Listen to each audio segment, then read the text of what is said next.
Bom dia, boa tarde, boa noite, boa madrugada, boa qualquer hora. Vou começar hoje pagando uma promessa. Rubão pagando promessa. Vou fazer uma geopolítica para vocês, tá bom?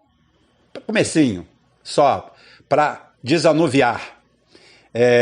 Vocês estão sobrecarregados aí dando as nádegas no mundo militar, porque eu não falo palavrão, né? Nem toda hora eu falo. O capitão de chapeleta e todos esses baba-ovos americanos, essa turma aí, ex-militares brasileiros que não sei como é que tiveram competência de alguém dar mais do que um bote de resgate ou um caiaque para eles chefiarem. Imagina, né? Você vê o conteúdo desses caras, você vê que são verdadeiros nécios, verdadeiros analfabetos. Os caras se informam pelo noticiário da OTAN e do Pentágono. Mas deixa eu falar para vocês uma coisa. Eu tenho que explicar para vocês uma coisa. O que aconteceu, né?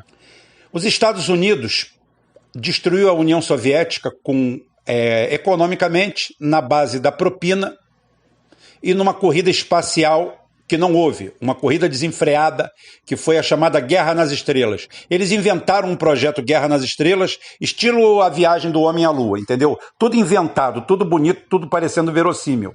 Empurraram, tipo guerra híbrida, no lombo da União Soviética, dos aparelhos de espionagem, e a União Soviética achou que era crível aquilo que estava acontecendo.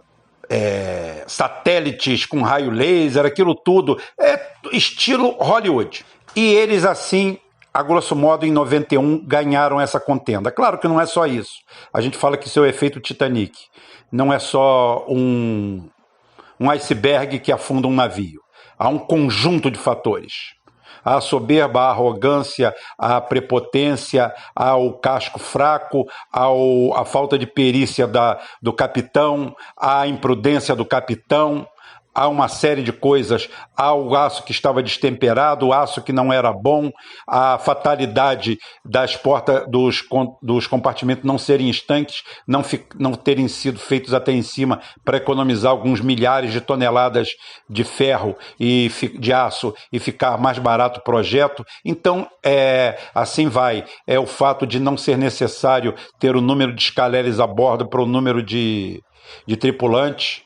Hoje, a salvatagem internacional diz que toda a capacidade de salvatagem deve ser igual ao número total de pessoas embarcadas, mais 50%, ou seja, se um navio tem mil pessoas a bordo, ele é obrigado a ter um esquema de salvatagem de pelo menos 1.500 pessoas. E muitos ainda têm mais, porque pode ver chamado bordo livre. A borda livre que vai fazer com que todos possam ser escoados apenas por uma borda do navio. Então você teria mais ou menos 100%. Então mudou tudo isso aí. Tá? Então é daí da onde a gente chama esse efeito Titanic. Não é só uma coisa que explica a queda da União Soviética. Mas essa foi uma delas. Só que aquilo é guerra híbrida. E guerra híbrida se aprende. Guerra híbrida, como eu falei, é muito fácil de ser feita. E de lá para cá, a Rússia brincou de gato e rato com os Estados Unidos, com a OTAN, de dar pena. Começou com a tecnologia stealth, que os Estados Unidos acham que roubou da União Soviética, da Rússia, e empurrou mais de 10 trilhões nessa tecnologia que não vale absolutamente nada. Pode ser jogada no lixo. Inclusive o F-35, que é uma cópia descarada do projeto do Yakolev 141, um avião russo embarcado de deslocamento vertical, tá? Ele poderia fazer tanto pouso como decolagem verticais, como em corrida. O F-35 faz exatamente isso, e mal. E bota mal nisso. E como faz mal? Porque pegaram um projeto bicado e ali foi 1,5 trilhões de dólares jogado no lixo. Agora a Lockheed, revivendo seu escândalo da década de 60 e 70, que nós abordamos lá na nossa conversa com o Aldo. É muito bom conversar com as pessoas que têm uma cultura, além da cultura específica, tem uma cultura geral muito grande, e foi o caso dele. Quando eu bati na tecla, ele imediatamente lembrou. Tá? Inclusive, eu vou pedir aqui para vocês se inscreverem no canal Bonifácio dele. Vamos todos lá. Eu ainda não me inscrevi, gente. Eu estou aqui fazendo minha culpa. Eu vou lá me inscrever. Então, a Rússia botou os Estados Unidos para correr atrás do milho errado. E, ao mesmo tempo, a Rússia desenvolveu as bolhas de plasma que transformam até um MiG-21 em invisível, e o radar de íons de micro-ondas, que é chamado 4K dos radares. Inclusive, eles têm um alcancezinho miserável de 3.500 quilômetros. São apenas 8 para cobrir toda a Rússia de qualquer coisa, de um passarinho a um avião, a um teco-teco. Inclusive, todos esses aviões stealth que dizem que são invisíveis e não são nada, porque os Estados Unidos comprou um mico. E assim, a Rússia, enquanto fazia os Estados Unidos empurrar a cara na tecnologia stealth, eles fizeram, acho que lá tem até carrinho de autorama stealth, tudo é stealth, navio stealth, navio isso, navio aquilo, tudo isso, tudo é stealth. Eles entraram de cabeça nessa tecnologia furada. A cada dia, mais e mais radares pelo mundo, principalmente os métricos de duplo Doppler, que são aqueles da época da década de 50, pegam isso daí. E o chinês pega em 3 eixos e faz uma leitura tridimensional de altura, distância, tudo certinho. Posição total. Não só o ponto, como a altura também. Faz 3 pontos, então a leitura de 3 pontos fica uma maravilha, iluminado no céu.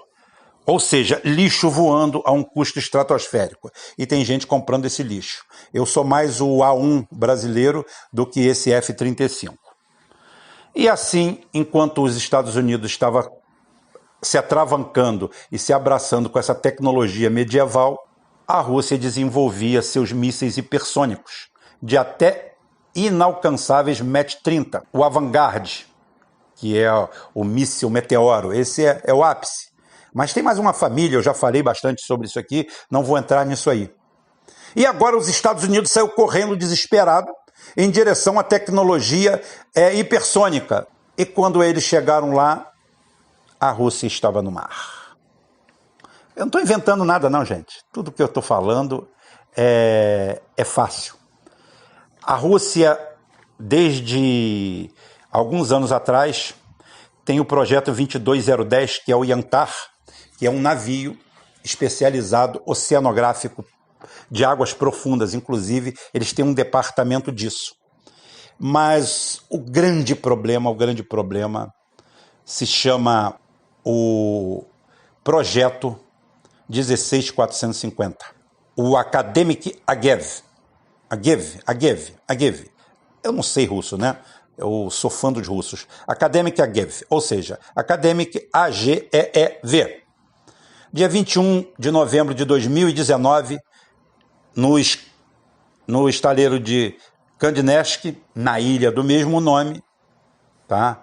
O Departamento de Investigação de Águas Profundas lançou esse navio na surdina. Especificações técnicas totalmente ocultas. Tá?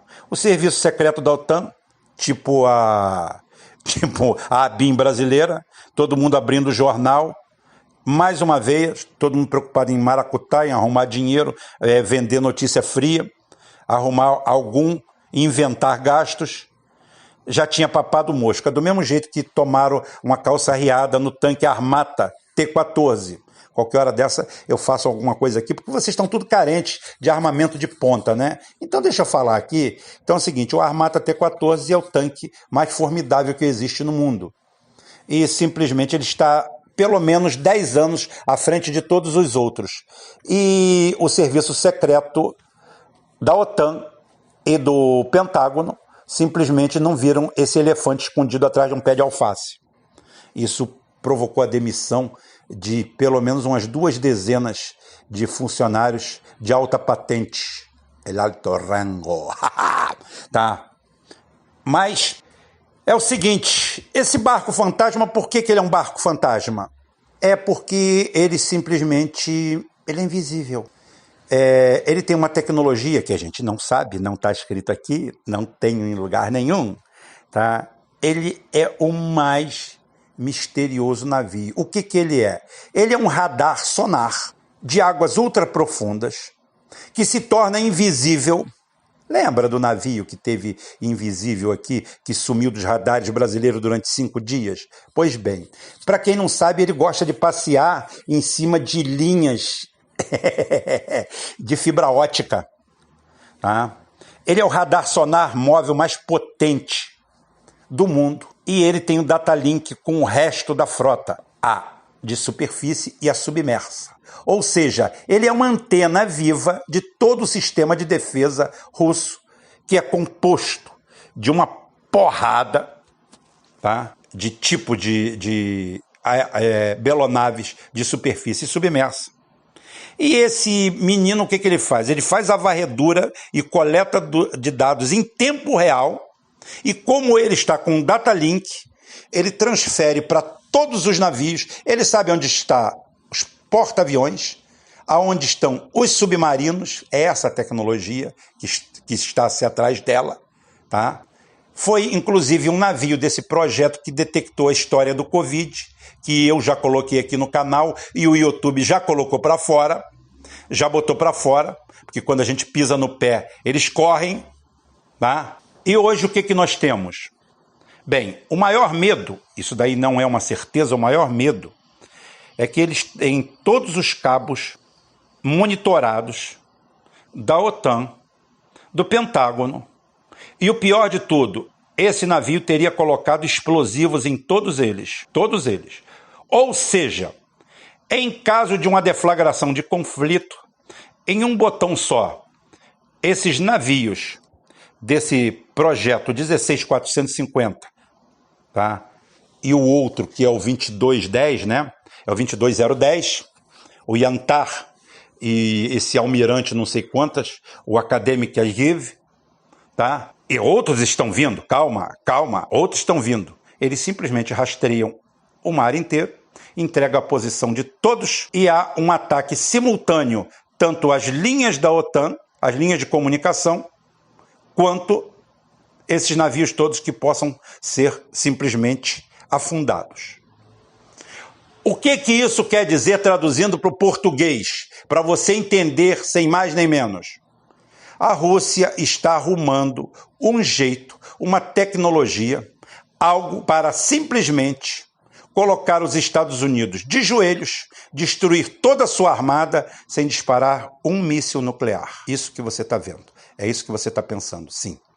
Ser derrotado por uma guerra convencional. Porque a partir do momento que você perde a comunicação, toda a comunicação americana não é feita por satélite porque sofre interferência, são feitas por cabos. Tá? Cabos. E esses cabos estão todos monitorados, como aconteceu com aquele submarino da história da Guerra dos Submarinos, que eu já abordei aqui também. Não sei aonde, não sei qual, e não vou botar link aqui em volta, porque eu não tenho tempo para isso, não tenho equipe para isso. Infelizmente, a hora que eu tiver, a hora que o canal for profissionalizado, beleza, aí faremos isso. Enquanto isso, quem lembrar pode ir lá ver, porque eu falei e mostrei tudo isso. Ou seja, a Rússia não se prepara para uma conflagração final com os Estados Unidos, com a destruição do território americano. É simplesmente uma imobilização. A partir do momento que você acabar com todo o sistema de superfície e submerso de um país que não tem mais chance de botar, você quebrou as suas pernas. Quando você corta toda a sua comunicação, você impede que você tenha um sistema de lançamento e de rastreamento de todos os seus mísseis. Ou seja, você coloca uma nação de joelhos. E é isso que está acontecendo. Nas micro-ondas e em toda essa tecnologia de ponta, a Rússia sempre esteve na frente dos Estados Unidos. A única vez que os Estados Unidos esteve na frente da Rússia, a única vez em toda a nossa história aeroespacial, foi na conquista da Lua, onde as dúvidas e as inconsistências se empilham às centenas, porque eles perderam tudo. Primeiro homem no espaço, primeira mulher no espaço, primeiro tudo, a Rússia é primeira em tudo. Até agora que a gente vê que estão fazendo a maior festa porque aquele fraudador do Elon Musk, junto com a quadrilha da NASA, colocaram uma porra de um foguete no espaço, que a Rússia já faz isso desde a década de 50. Então você imagina o que é tecnologia, né? Então é isso aí que está acontecendo. Eu estou falando isso para você entender um pouco do que está acontecendo. Botei o número dos projetos aí, você pode ir procurar na internet, não tem problema. Tudo meu é rastreável. Não sou como esses caras aqui, eu torço pro Rambo, aquele torso lindo, maravilhoso. Ai, eu fico babando, eu fico toda molhadinha, eu sou capitão de punheta. Eu edito a revista tal. Ai, eu fico todo molhado quando vejo o Rambo. Eu não fico, não. Fico nem um pouco. Eu estou por dentro de tudo. Tá bom? E agora a segunda parte. Vou logo para encerrar, para aliviar isso tudo, para aliviar essa situação toda, naquele nosso bate-papo livre, solto. Eu quero dizer aqui que eu estou muito preocupado com meus amigos da New Left e os meus amigos da Left, que ainda não sabem para onde vão. Se escutam o Rubão, o Aldo Rebelo, ou se escutam o Jean Willis com a bandeira de Israel enterrada na mão. Vocês pensaram outra coisa, seus maldosos, coisa feia, muito feia isso, tá? Muito feio o que vocês pensaram. Então é o seguinte, tá todo mundo aí soltando loas sobre a eleição nos Estados Unidos. Mais uma vez eu vejo esse arremedo de esquerda, esse arremedo do que um dia foi a esquerda, todo mundo aí soltando fogos para o tal do Joe Biden, os democratas, porque agora o Bolsonaro vai se dar mal, agora sim, espera que é só questão de tempo. Eu quero dar uma péssima notícia para vocês, mas uma péssima notícia para vocês. Não vai mudar nada, não muda nada. Nós temos que mudar aqui internamente. Todo o sistema, essa juristocracia que nós vivemos, é uma ditadura criada pelo Partido Democrata Americano e seus salteadores sionistas pelo mundo. É isso. Eles não estão ligados aos republicanos, não. O Bolsonaro foi se escorar junto com o Donald Trump por um único motivo. Eu não estou aqui defendendo o Bolsonaro, até porque ele não tem inteligência para isso. Ele foi se escorar lá porque, senão, a juristocracia tira ele, como está tentando tirar. Como está dentro da guerra aí. Porque, na realidade, quem manda no Brasil, quem dá essa pauta identitária no Brasil, é o Barroso, com aquela cara de menina que ele tem, com os filhos dele morando em Miami, nos Estados Unidos. É essa pauta que nós temos. Gente, não caiam na besteira de achar que o Trump... Eu aposto no Trump, eu quero o Trump como presidente. O Trump, em 4 anos de presidência, ele ensaiou 10 guerras, 20 invasões, 300 ataques nucleares e não matou uma galinha. Enquanto isso, esses democratas canalhas espalham esse identitarismo pelo mundo, essa tragédia, a ponto que uma amiga minha recebeu um comentário de um amigo dela, um cara que se diz de esquerda antenado, defendendo, fazendo um libelo de defesa ao George Soros. Olha, vocês imaginam a que ponto chegou a New Left. A New Left chegou a esse ponto de defender apaixonadamente esse George Soros, esse bandido, esse canalha, esse representante do Partido Democrata Americano, salteador profissional, destruidor de economias, destruidor de países, agente da CIA. Se não fosse agente da CIA, já estaria morto há muito tempo.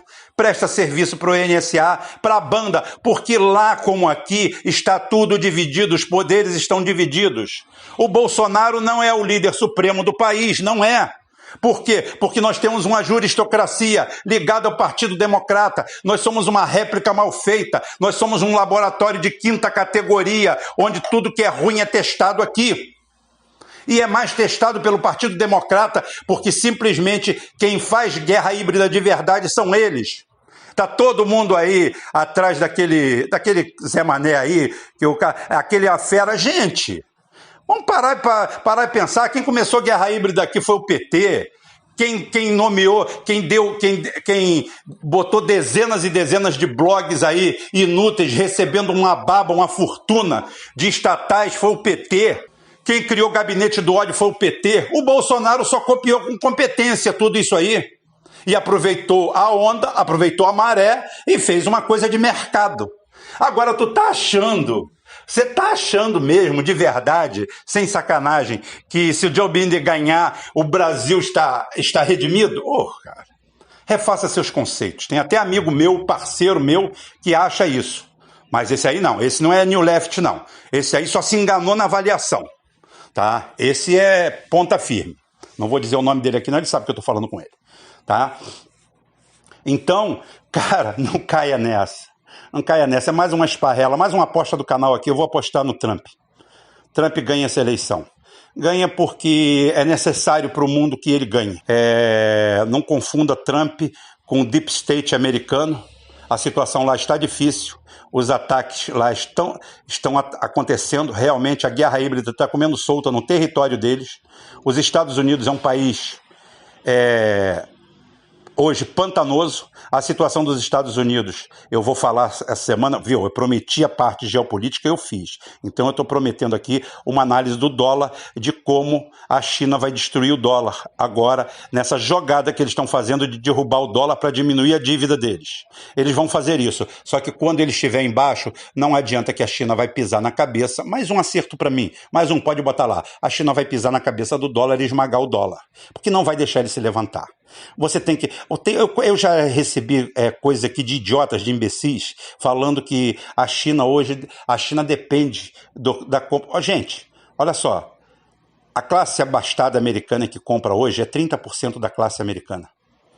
Tá? Os Estados Unidos têm 47 milhões de gente que não está consumindo nada. Na merda absoluta. Quem falou isso foi a BBC de Londres, não fui eu. Tudo meu tem link. O link meu é você pegar as palavras-chave e ir lá e procurar. Eu não vou ficar te dando link de porra nenhuma, não. Você tá pensando o quê? Que é isso? Link, que link? Nada, procura o link. Você vai ver. Então, quer dizer, o mercado americano de 310 milhões de consumidores não é de 310 milhões de consumidores. É pelo menos a metade. E com alto padrão de gasto, com a quarta parte disso. A China hoje tem uma classe média de 300 milhões de habitantes, ou seja, um Estados Unidos inteiro. Aí eu te pergunto, você acha que a China está precisando dos Estados Unidos? Esquece, bicho. A China fez aquela história brasileira, só que fez realmente. A China teve trabalho escravo, a China teve um trabalho filha da puta, a China se fudeu, a China fez a história de fazer o bolo crescer para depois dividir, e agora está dividindo. No Brasil não, que no Brasil você fazia o bolo de dia e os poderosos vinham e comiam de noite. Tá? Aconteceu isso durante décadas, aconteceu isso no governo militar, foi o grande erro do governo militar, foi deixar... Sabe quem fudeu a sociedade brasileira? Não foram os militares, foram os civis ladrões daquela época, que estão aí até hoje, que foram a favor de estatização, são a favor de privatização, são a favor de qualquer coisa, eles são a favor deles. São os mesmos filhos da puta de sempre. Aqui não adianta que um filho da puta tem que sair, né? Não adianta. Então, cara, não se iluda com nada disso. Não se iluda com nada disso. Eu vou voltar no assunto, eu vou abordar o assunto. Hoje eu só quis falar disso para mostrar para vocês que a gente pode falar de tudo um pouco, tá bom? Beijo para todo mundo.